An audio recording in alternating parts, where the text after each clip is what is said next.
This is Monday Night Talk with your host, Kevin Tocci. Welcome to a WATD political forum. No, I am not Christine James. Christine James would normally be leading our political forum, but we are asking you to stay tuned still, as we are having a forum. The race that is going to be covered is the 7th Plymouth State Representative District, which is all of Whitman, Abington, plus precincts 2, 3, and 4 in East Bridgewater. This is an open seat, as the incumbent state rep Jeff Deal is not seeking another term. Instead, he is the Republican nominee for the U.S. Senate seat against Democrat incumbent Senator Elizabeth Warren. Now, I'm Kevin Tocci, and I'm going to serve as your moderator this evening, as Christine James is under the weather. We wish her speedy recovery. Also asking questions will be WATD's own Charles Mathewson and Amy Leonard. Now, Amy is going to have double duty tonight. Yes. As she's got, if you'll show, the red, green, and yellow cards.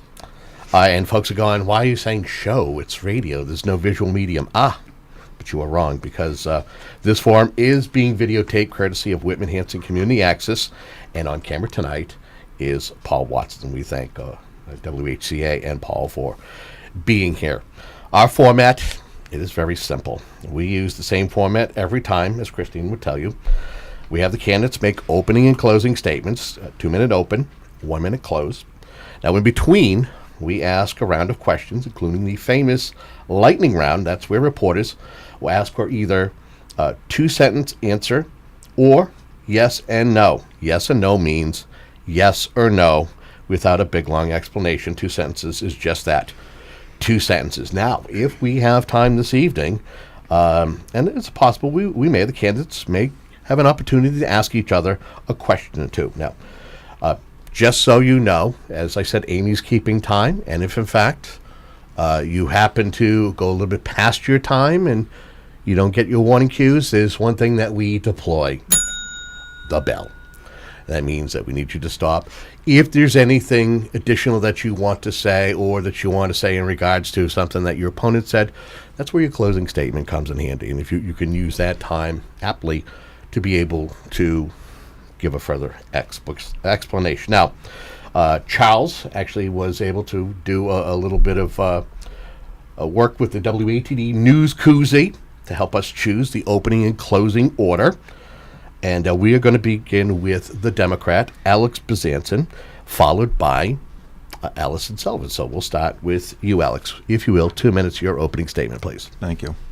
Good evening, and thank you to WATD and their staff for hosting this forum. Thank you to my opponent. My name is Alex Bezanson. I grew up in Quincy and moved to Abington in 1987 when my son, Brian, was just 4 years old. I coached his soccer, baseball, and basketball teams when he was young, and immediately felt a connection to the community.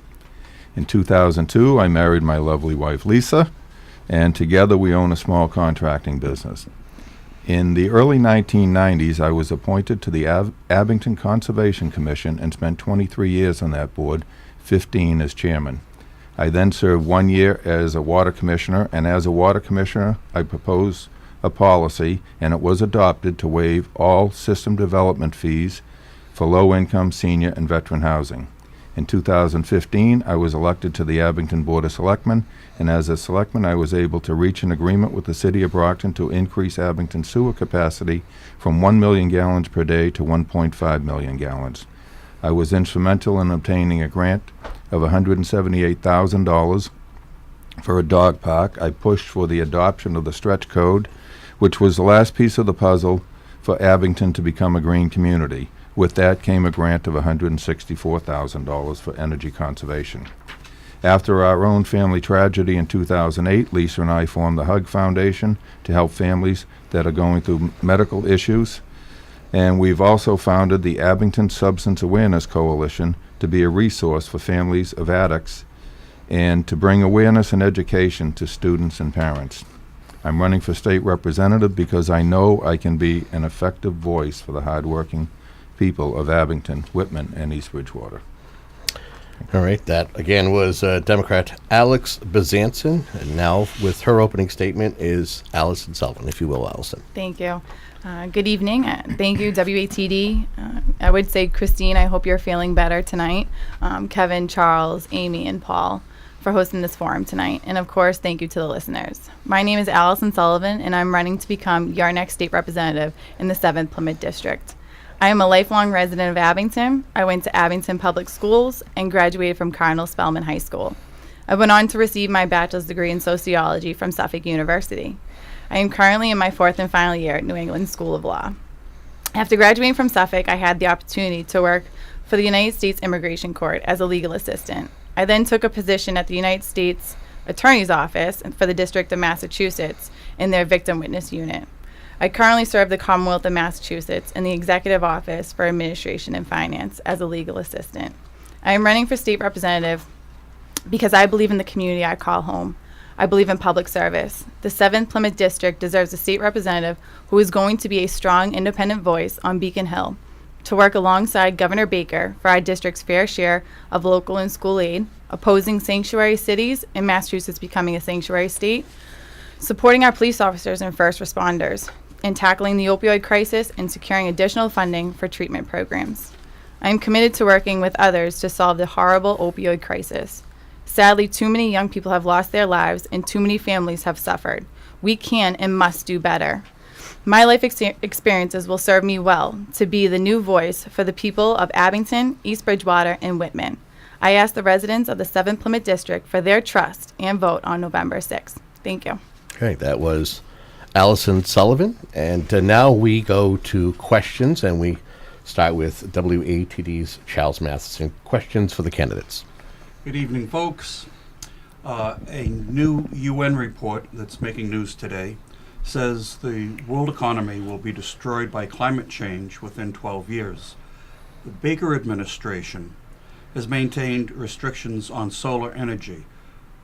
That is not changing the net metering limits. What would you do as a legislator, Alex?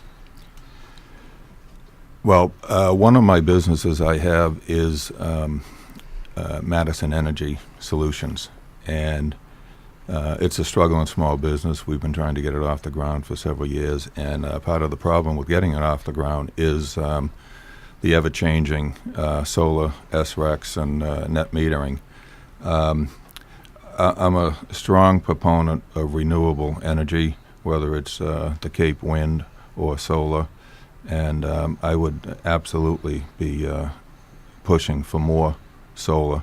As a matter of fact, Massachusetts did just enact that any new house has to be solar ready, and I think that's a step in the right direction.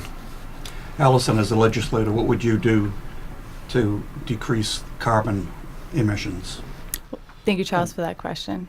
First, I would work with the administration. I have a very good working relationship with the government, the state government, and I would work with the local government as well in each town and do what's best for the district.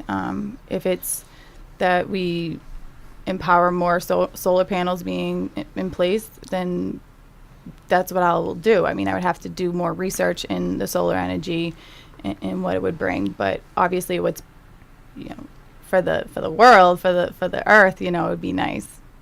So. Follow-up question? No, thank you. Amy, questions? Amy, Leonard, questions for the candidates, please. Good evening.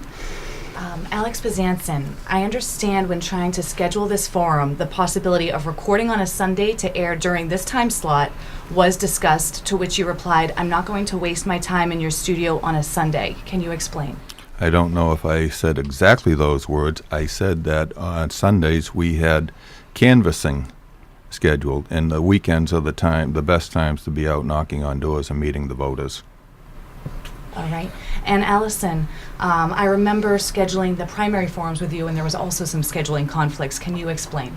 Yes, so the scheduling conflicts during the primary, I work full-time for the Commonwealth of Massachusetts, so my availability to get down to Marshfield from Boston is very restricted. So As far as getting here by 6, I wasn't sure if I was actually going to make it by 6 o'clock. That's why I asked for the later slot, just because of with the train scheduling and then driving down to Marshfield from Abington. I wanted to make sure I was here on time. Thank you. Yeah, thank you. Any follow-up? No. Okay.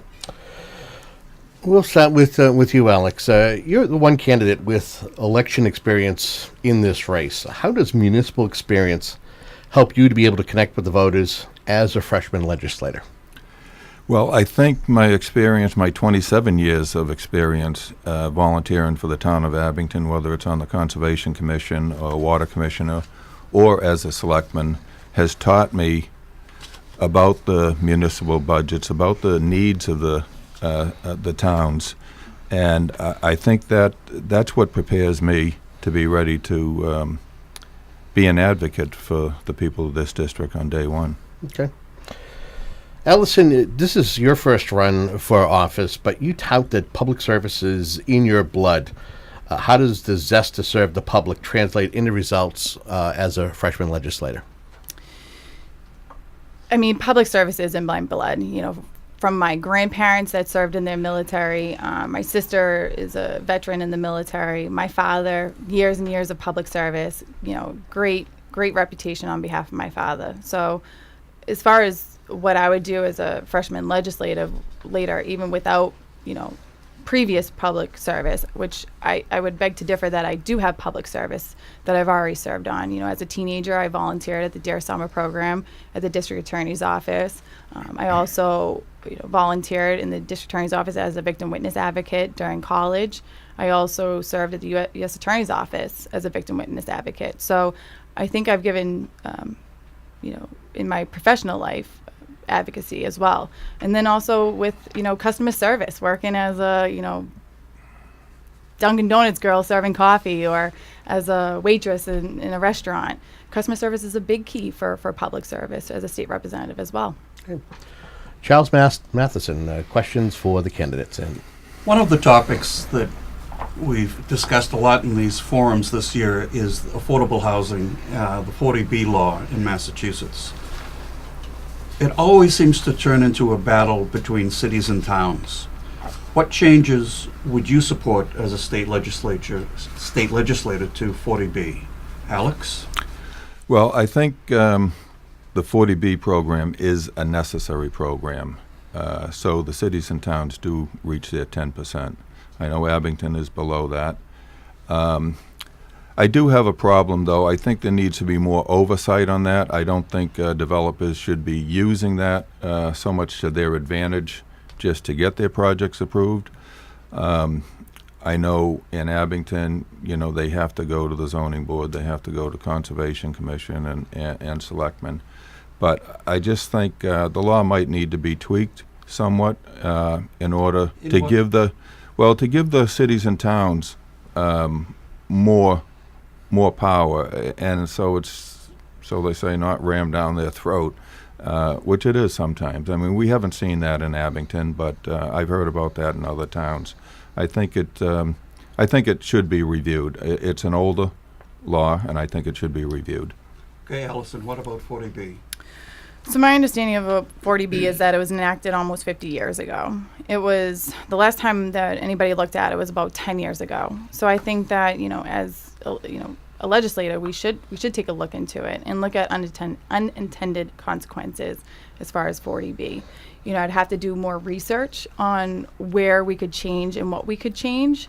But I think, what I would do, it would be a good time, I think, to kind of take a look at it. Okay, thank you. Amy Leonard, questions for the candidates. In East Bridgewater, there have been negotiations for the company 47 brand, who they make hats and apparel with all sorts of sports team logos on them. I'm sure you've seen them.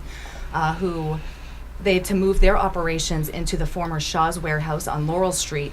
Give me another example of an area specifically in East Bridgewater where you would like to see new business, Alyson. Specifically in East Bridgewater. The area, I can't say specifically where, because, what comes to mind is where the CVS was put up. And I think that's a great location for a CVS. While door knocking, I've met senior citizens that were over 55 plus communities, and they talked about the hardship to find prescription drugs, like go to a pharmacy and get their drugs. They had to travel, 20 minutes outside of East Bridgewater to get those prescriptions. And it's a little bit difficult for someone that's, a senior citizen that might not have access to cars or to rides to get their prescriptions. I don't know. I can't say exactly where we could put businesses. I would have to take a more look into that. Okay. Alex? I think East Bridgewater has some traffic issues, and one of them is the intersection at Route 18 and Central Street that needs to be looked at. But I think that area where the CVS is, and I believe it's Spring Street on that runs beside CVS, I think that would be a good area down in there to keep businesses near Route 18 and to build up that area. They certainly need more commercial revenue. But I think we need to look at that intersection before there's too much construction going on down there. Thank you. I'm going to kind of stay on And transportation. Kevin, by the way, the reason Amy asks that is you will be representing one of you will be representing her in the legislature. Oh, okay. That was very quick, Charles. I was going to mention that, but Charles wanted to jump to it. He was excited, and that's good. But yes, as Amy is a 7th Plymouth District voter, it's very good to know. I'm going to stay on transportation, and I want to ask you both. Do you feel that the state has a comprehensive plan in place to address the Commonwealth's transportation needs now and into the future? And where do you feel that your district is best represented in that plan? We'll start with Alex. I don't think there is a real good comprehensive plan. I think it goes back to development in the areas. I think if we could bring more development down into the South Shore and even through Southfield or into Abington, we would love to have some big developments in Abington, and Whitman would also, and East Bridgewater. It would alleviate some of the traffic going into Boston every day, and it would alleviate some of the people using the trains. That's not to say that there's not work to be done on the infrastructure, but I think we need to expand our commercial base outside of right around the city of Boston. Okay. Same question for you, Alyson. So as far as the transportation goes, I'm the one that takes the train. I travel on the expressway. I go into Boston every single day. So I know that a lot of people in the South Shore, especially in the 7th Plymouth District, depend on the commuter rail, the Red Line, or even parking within Boston. And I know with the development in Boston, parking is very scarce now. So we're going to rely more so on public transportation. I think with public transportation, you need to look at priorities and where the priorities lie, and you need to go from the first priority and go down the list. So I think one of the number one priorities for most commuters is that the trains run on time. In order to do that, I think we need to make sure that our equipment's up to date and that we're getting the best efficient use out of the commuter rail and the trains as well. Okay. Again, you are listening to 95.9 WATD, and this is a political forum with the candidates for the 7th Plymouth District, the state representative seat that is going to be up for grabs as the state rep Jeff Deal is not seeking another term, as we have the Republican Alyson Sullivan and the Democrat Alex Bezanson here answering questions. We turn to Charles. Charles Mathewson, questions for our candidates. Kevin and I have done a lot of work on Brockton water. As you know, the Brockton water supply comes from the Silver Lake towns, Silver Lake, Pembroke. The Abington Rockland supply also comes from Pembroke and also from Brockton. Brockton sells water to Abington. You're kind of in the middle between the Silver Lake towns and Brockton. There will be a new rep state rep in the district formerly served by Tom Coulter. Whoever it is, whether it's Joe Truschelli or Kathy Lenatra, they're going to make noise about the city of Brockton draining the Silver Lake watershed. The original legislation is 100 years old. The modification was made in 1964. Do you think it's time for new legislation, and what should it be? Alyson. So you said it's over 100 years old and that it hasn't been looked at in Since 64. Right. So that's before my time. So I think it's time that we kind of take a look at that. It's similar to what I said about 40B. You know, when it kind of goes into a back door where no one thinks about it, then that's where issues can lie and these unintended consequences that would be happening. If elected, I would work with, the rep, hopefully it's Joe Truschelli, and work with him on securing what would be best for both communities and both districts. I don't know personally what the legislation would look like at this moment, but I would definitely take a look into it. Oddly, the legislation that establishes Pembroke water source for the Abington-Rockland district predates the Silver Lake by almost 20 years. Right. Alex, you're a former water commissioner. I am. What kind of legislation would you propose for the Silver Lake dilemma? Well, I think we need to find more water resources. And Abington, as a matter of fact, just got a grant to do more wells at our Myers Ave area for the Abington-Rockland Joint Waterworks. I think and Abington itself does not gets our water from Little Sandy Pond or whatever it's called there, and our wells at Myers Ave, and we have another well, and I can't think of where that is. But I think that that might be the answer for some of these smaller towns, is to do more wells like we're doing in Abington. Brockton has access to aquarium. Yes, from the Taunton River. Yes. Unfortunately, it's not living up to how it was sold, and they're lucky if they can get 3 million gallons a day. Right. And you talk about a community that needs between 10 and 13 million per day.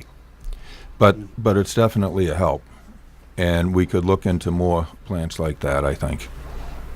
What about, to each of you, the MRA? Would you support MWRA? MWRA? Thank you, Kevin. Would you support Brockton going onto the MWRA? They really don't want to do it, but... Well, I know Abington has the gates at on Route 18 that we could tie in there if we needed to at some point. And I definitely think that's something we need to do for Union Point. And there's talks in the works for that. They say it's a few years down the road. Union Point being the former Navy base, right. And Abington has 40 acres of commercial land in there that we would certainly like to see developed to be receiving the tax revenue. But I think MWRA may be one of the solutions down the road for the South Shore towns. Alyson, as a legislator, would you support MWRA coming into the area? I would talk to the people in the district. I would talk to people in Abington. I would talk to the local government to see what they think is best, hear their voice. At the end of the day, my voice is their voice, so I'm going to do its best on behalf of them. Okay. All right. Amy, questions for the candidates. Again, you are listening to a WATD political forum with the candidates running for the 7th Plymouth District State Rep seat. Everyone's been talking about ballot question number 1. I want to talk about ballot question number 2, which deals with limiting the influence of money in elections from corporations. Can you break it down for our listeners, and where do you stand on it, Alex? I definitely think there needs to be more transparency in political donations, and there needs to be limits on what corporations can donate. I think that's I don't think we're seeing that so much on district levels, but it's more so on the federal and larger state races and the statewide races and the federal races, but it's not an issue, I don't think, for a state rep race, at least not on my side, that's for sure. But it definitely needs to be more oversight on political contributions. Alyson? So I would say no to question 2, and the reason being that with the decision, it was basically based on freedom of speech, and I believe Massachusetts has very good finance laws in place with OCPF and the website that they have, and being able to see who's donating to what campaign. So I wouldn't be in support of question 2. Thank you. Thank you. Question I'm about to ask both of you is reflective of something that's happening right now, real time, but it's something, if you're elected, that you're going to deal with from time to time when there is a budget surplus. So I want you to keep that in mind as you're forming your answer. State right now has a sizable revenue surplus of, they're saying it's close to $1 billion from fiscal year 2018. I mean, we're in fiscal year 2019 right now, so they're dealing with a nice surplus. I know that the current administration has its ideas and its designs as to where they want to see it spent. Where would you like to see that money spent, especially in your district? And we'll start with Alyson. So yes, the surplus, also known as the rainy day fund, and it is a great amount of money. $1 billion is huge. Governor Baker and the administration has done a wonderful job on ensuring the $1 billion surplus. If we were to use it, I would want to see it to go towards, Chapter 70 funding to make sure that the state is upholding their original promise for the local communities. If the state upheld their local promise, Abington, Whitman, and East Bridgewater would have seen well over $1 million on top of their already Chapter 70 funding for this year alone. I mean, we've been at a very stagnant point. We should be rising as far as Chapter 70 funding. And I also think that, the money should go to where the Commonwealth has voted for it to go to. So I think that's something that we need to take a look into. Well, if you're elected come January, and again, there's an ebb and a flow as to what the revenue projections are. You're going to have down months, you're going to have up months. Usually when there's an up month, there's a supplemental budget that's formulated. Give me some of the things that you'll do to at least keep a running list where maybe you'll try to seek money for your community or your communities or for the general good of the Commonwealth. So my list, is that what you're asking me? Yeah, just give me an idea as to, again, if you're a legislator, what would be your plan of attack in regards to making sure that your district gets theirs? Well, I would advocate most definitely for Chapter 70 and local funding and local aid. The tax burden is on the taxpayers within Abington, East Bridgewater, and Whitman. So I would advocate that we receive our fair share of that funding. I would also look into the opioid crisis and to figure out ways that we can use money for treatment and prevention, and to make sure that less and less people become addicted to the opioids. It's a huge issue within our district. I'm out door knocking, and those are probably the 2 main priorities as far as Abington, Whitman, and East Bridgewater. Okay. It's Alyson Sullivan. Alex Bezanson. Same question, starting with the current surplus. Where would you like to see that? Again, the administration currently has its ideas. What would you like to see if you're elected, see that money spent? A surplus like this is a one-time, hopefully not one-time, but usually a one-time spending issue. I would like to see some of the money put away in the rainy day fund, but I would also, although I'm a proponent of more Chapter 70 funding, I don't think you can fund it with a one-time budget. I think this money should be used for things that we only need to do one time, such as infrastructure, such as bridge repairs, or get money for Whitman who needs a DPW building, something like that. I don't think it's a good idea to put it on a school budget and then next year we don't have the money to do it. I think we should use that for infrastructure or other things like that would be a one-time repair type of thing. And the follow-up question that I had in regards to supplemental budgets, it's something that if you're elected come January, you'll see them from time to time. What will your mindset be when it comes to those supplemental budgets? Well, if it's a continuous revenue stream, then I would obviously, I want more money for our schools. I want more money for our police and fire. And I want continued more money for our district for Chapter 90 and infrastructure and roads. Okay. Charles Mathewson, questions for the candidates? Staying on when one of you is eventually elected, I asked each of you during the primary forum as a lightning round question what committee assignments you would like. This time I would like you to say which committee assignments you would like and why. Alyson?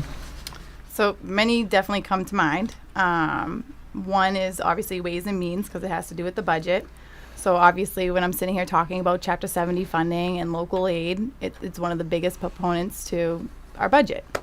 Another one is the Judiciary Committee. I mean, we're seeing it right now as present day. Judges that are not being held accountable for their actions. We have a judge that is time in and time out being in the public eye. Judge Feely, who's been appointed by Deval Patrick, it's just what he's doing is crazy. I mean, more recently he's gave $1,000 bail to a child rapist. I mean, that's just distasteful. So I think being on the Judiciary Committee and looking at our criminal justice reform and looking at ways to be a part of and initiating, judges and reviewing judges. I also think mental health and substance use and recovery. I mean, like I said, the opioid crisis is right upon us. Okay, as a follow-up, you mentioned reform, criminal justice reform. What kinds of reforms would you like to see? I most definitely, I would support the most recent Governor Baker State of the Dangerousness bill that he's proposing, and I would support that. I think we need to give more tools and resources to our police officers. I think we need to give more tools and resources to our prosecutors. We're living in a day and age where criminals are not being held responsible for their actions, and judges are being more lenient than not and causing an effect on our community. I mean, this heinous crime of a police officer being executed in the line of duty is just something that I would never agree with, giving bail to those offenders. The opioid crisis I keep going back to. We have a judge that said, a heroin dealer is a victimless crime. Well, I know plenty of victims to the heroin epidemic that would argue that it's not a victimless crime. So I would look to a review as holding drug dealers, drug offenders in the sense of traffickers more responsible. Okay, Alex, what committee assignments would you like and why? My first choice would be the Committee on Education, and I actually had the opportunity to meet with the chairwoman, Alice Peach, last week, and expressed my concern about school funding and the MCAS testing and stuff. So that would be my first choice. I'd also, since I do have somewhat of a background with the Abington Substance Awareness Coalition, mental health and substance use and recovery would be another one I'd like to be on. Okay, as a follow-up, we've heard many complaints during these forums this year about the Chapter 70 education local aid funding formula. How would you want to change that if you were on the Education Committee? Well, I think it has to be reviewed, a complete review of it. I think the demographics have changed drastically since the last time that was reviewed. And I've said this before, there's a town near Abington that their school funding has gone up 35% in the last 5 years, and Abington's has gone up 4%. So there's something that's not right here, and it has the whole system needs to be reviewed and distributed more evenly. And that town would be? Rockland. Steve Fifth from the district, just to throw it out there. Yes. Any more follow-ups? No, that's it. All right. Thanks. Amy, Leonard, questions for the candidates, please. All right. So kind of going back to criminal reform bill, Governor Baker did say there was some, mostly the proponents outweighed the bad. He said there were some problems with it, but he thinks for the most part it does some good. I know that you also mentioned tougher on fentanyl and carfentanil trafficking. That is in this in this criminal reform bill that they're actually going to get tougher on those drug dealers. There's also other things in there like juvenile justice, which raises the minimum age a child can be held criminally responsible and tried in juvenile court from 7 years old to 12 years old. So can you guys tell me where you fall in this criminal reform bill, if you like it, if you don't like it, parts of it you like, parts of it you don't? And we'll start with Alex. Yeah. Overall, I think it's a good starting point. The governor did come out in September with another proposal to give the judges more power in holding repeat offenders, like the ones we saw recently in Weymouth and Yarmouth. And I agree 100% with that. And I will work across the aisle on that with whoever the governor may be, and continue that. I also think in the governor's proposal there is a review of judges, and I don't think that would be a bad idea either. Alyson? So some of the part of the bill that I can say that I do like was the fentanyl and car fentanyl, and making it, the amount of fentanyl, and then there's no actual amount for car fentanyl to make it a felony in the sense of, the time of incarceration. I think that's a huge problem in today's society. I mean, you see the rise of overdoses, and it's mainly because of car fentanyl and fentanyl, reasons. I most recently read a study that it was, I believe in 2016, 85% of the deaths found fentanyl in those people, which is heartbreaking. So I do think that's a great part of the criminal justice reform. However, I do agree with the most recent bill that Governor Baker has proposed. I think that people that violate bail restrictions and bail orders, as far as, house arrest or, refraining from certain things such as, contact with victims, they should be held accountable when they violate those restrictions. Great, thank you. All right. Next question I'm going to ask you is a patented question. What will you do to bring home the bacon? Oh, Christine. Yes. What will you do to bring home the bacon? Did either of you bring bacon tonight? Because we did have a clever candidate, although we did not ask the question. He possessed bacon. Not that I would vote for him, but he had bacon. What will you do to bring home what your district needs? Either. I'm sorry, what? You're not in his district? I'm not. We'll start with Alyson. What I plan to do is work very closely with Governor Baker and the administration. I've been in the State House now for over a year in administration and finance. I have found my way as far as walking around the State House. So being in the legislature, bringing home the bacon in that terms, I would work with other legislators that are in the same situations as the 7th Plymouth District, find ways to bring that money home. Whether it be through Chapter 70 or local aid. If we get more funding for Chapter 70, then we have the ability to fund our police and our fire and our first responders. We have more money for the towns to make sure that the roads are up to par and that the buildings, that our local governments are in is up to par as well. That's what I would do. I mean, I have a very strong voice, and I don't really sit down, I don't sit in the back, and I don't fall in line. So what I won't do is I won't fall in line with the Speaker of the House. I will make sure that my voice is heard, that the 7th Plymouth District gets what they deserve. What will you do for small business? How important, and be specific if you will, in order to help them be able to continue on during what's right now? Well, we're doing well when it comes to the economy. What I would look to do is the LLC and the incorporated filing fees. From my understanding, it's a $500 filing fee every single year. And it's one of the highest in the country. So what I would do is I would look for initiatives to lower that fee or make it a one-time fee and have a very minimal fee for years after. I think small businesses what drives our community. So I think that we need to make sure that we're doing everything we can to make sure that they can thrive in the community. Okay, that is the Republican Alyson Sullivan. We have now the Democrat Alex Bezanson. What are you going to do to bring home the bacon, Alex? Bacon is the candy of meats, Maple cured or Yes. any? And I didn't make that up. I heard that. Okay. But I will fight every day, and I'm ready to fight every day on day one. I have a proven track record of finding sources.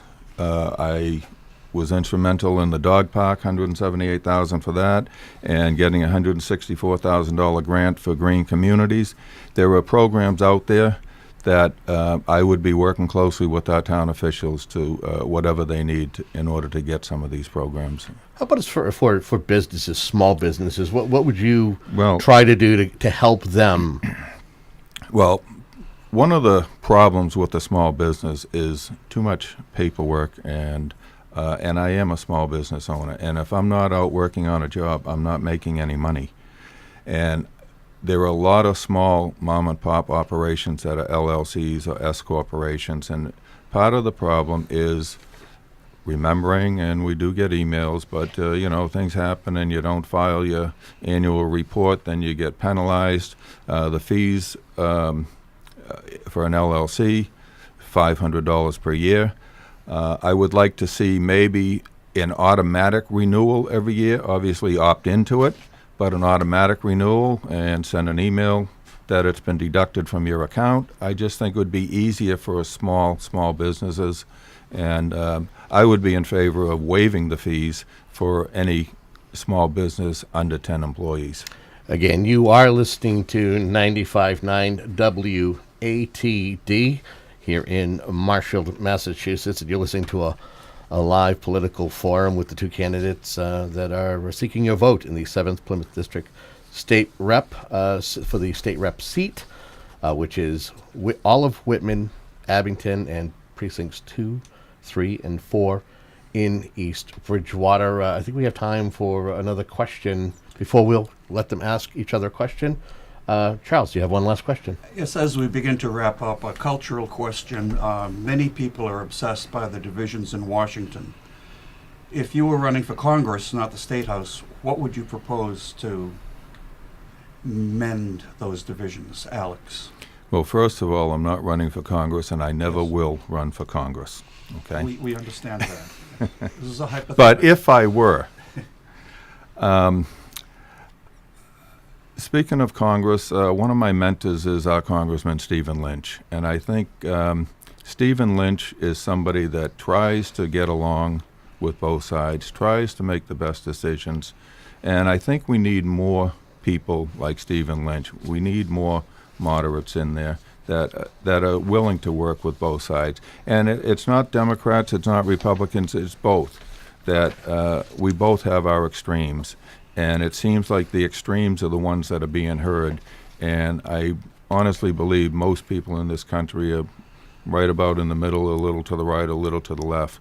But their voices aren't being heard. And I think we need to hear those people and mend our fences and everyone work together. Alyson Sullivan, what's your prescription for healing? Well, if I knew the answer, then we wouldn't be in the situation we are today. So, but what I would do if I was running for Congress, I would listen to the people. I mean, the whole point of being elected official and a public official like that is to listen. You know, the people are the ones that are trusting you and voting for you, that you're going to do what's in their best interest. So I would continue to do that, just like I'm doing in this state representative seat, listening to the people in the district and not losing touch of where you came from, who sent you there. You know, and instead of your own personal agenda, I would just focus in on that. Thank you. No follow-up? Nope. Amy, do you have a final question that you'd like to pose? Sure, yes. So I'm going to, again, go back to the ballot questions. And let's talk about ballot question number 3, which concerns a law prohibiting discrimination based on gender identity to establish that corporations do not have the same constitutional rights as human beings.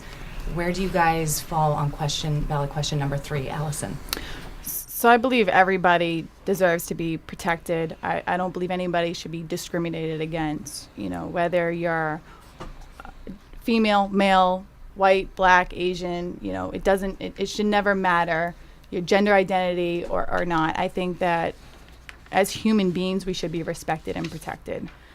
With that being said, I think everybody should be protected. As far as ballot question number 3, it seems to be very confusing in the sense of if you vote yes, you vote a certain way, and if you vote no, you vote another way. If you vote no, then you vote for it for the law to be repealed and to be reworked and reworded. From my understanding of the bill, it's a very vague bill and a very law, I'm sorry, very vague. And what I would do is I would potentially vote no, but because I want to have it very clear and cut, and so that everybody understands the protections that are in place. Thank you. Alex? Same question, Alex. I think everyone should be treated equally. It really doesn't matter to me what your gender, transgender. Everyone is everyone's human, and I think everyone should be treated equally. I will be voting yes on question 3. Okay. I do have a follow-up. Please. Just to play devil's advocate here, a lot of sides are saying, how do you feel about a man going into a women's bathroom when your daughter's in there?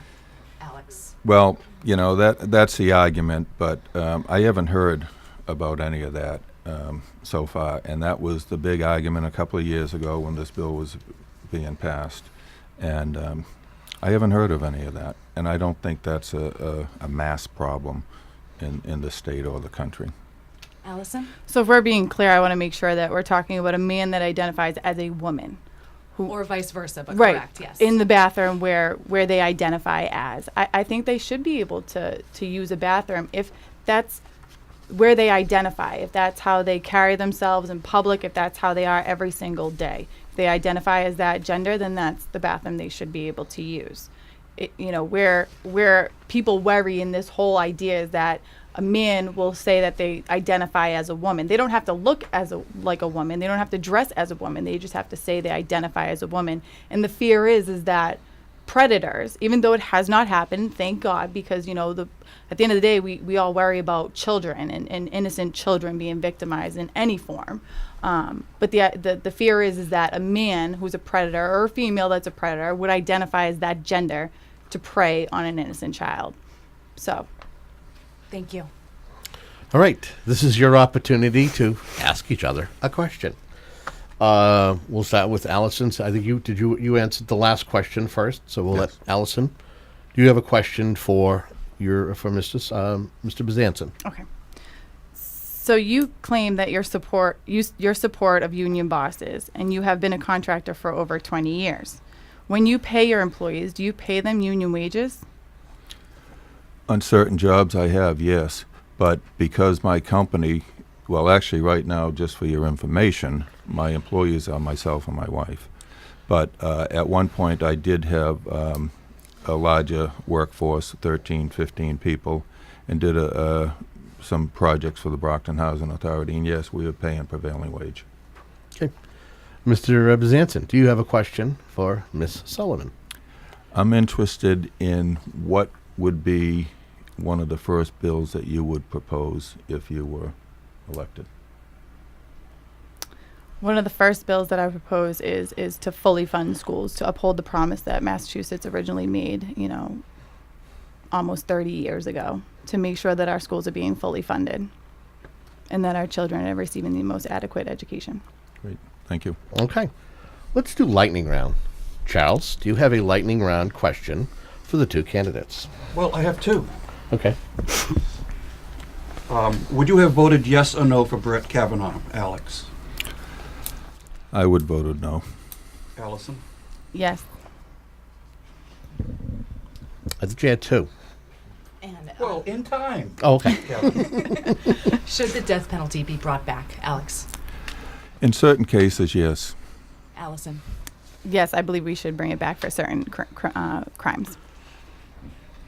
I would not do a WATD political form justice without asking this trademark question. Are you listening, Christine? Well, I don't know if so much Christine as the other individual. Oh. One of our commissioners. Possibly, yes. Plymouth County government, should it stay or should it go? Alex. Absolutely stay. Alyson. I say go. It no longer includes the sheriff and the district attorney. Okay. Charles, your second question. And remember, lightning round questions, yes or no, or up to 2 sentences. In today's cultural atmosphere, given the president's recent remarks, should we actually be concerned about false allegations against men? Alex? I think there could be small amount of that. I don't think it's a big problem. Alyson? I think even without, in today's atmosphere, I think we should always be concerned of false allegations against men and women. Amy. East Bridgewater has banned recreational pot shops. Whitman has banned recreational pot shops as well as any type of marijuana cultivators, laboratories, and manufacturers. Abington, where you both reside, I believe, they have a temporary moratorium banning recreational pot shops until June 30th. Would you like to see Abington establish an outright ban, allow some business such as cultivators, or open a recreational pot shop? 2 sentences. We'll start with Alyson, please. So I don't support marijuana, but Abington voted to have marijuana in the town, so I would support to make sure that we regulate it and observe it correctly. Alex. Yes, I'm in favor of it because the residents voted for it, and at town meeting, we voted a certain area of town that it will be allowed after the moratorium. The moratorium was put in place until the state gets their act together. Thank you. Final lightning round question. The state's bottle bill. Keep it, modify it, get rid of it. Alyson. I say keep it. Alex. Keep it. All right. It's time for closing statements, and we're going to switch the order. That means that Alyson Sullivan will give her closing statement, followed by Alex Bezanson. If you will, Alyson. Thank you. I want to thank WATD again for hosting this forum tonight and the listeners for tuning in. I want to continue the tradition of the great leaders before me. I will be an attentive listener, a thoughtful thinker, and a doer. I will listen to the people, think of the solutions to the issues, and I will work hard as a strong advocate that the 7th Plymouth District deserves. I promise to be a representative that the 7th Plymouth District can trust. I ask you for your vote on November 6th. Thank you. All right. And again, that was a Republican Alyson Sullivan. Now with his final statement, Alex Bezanson.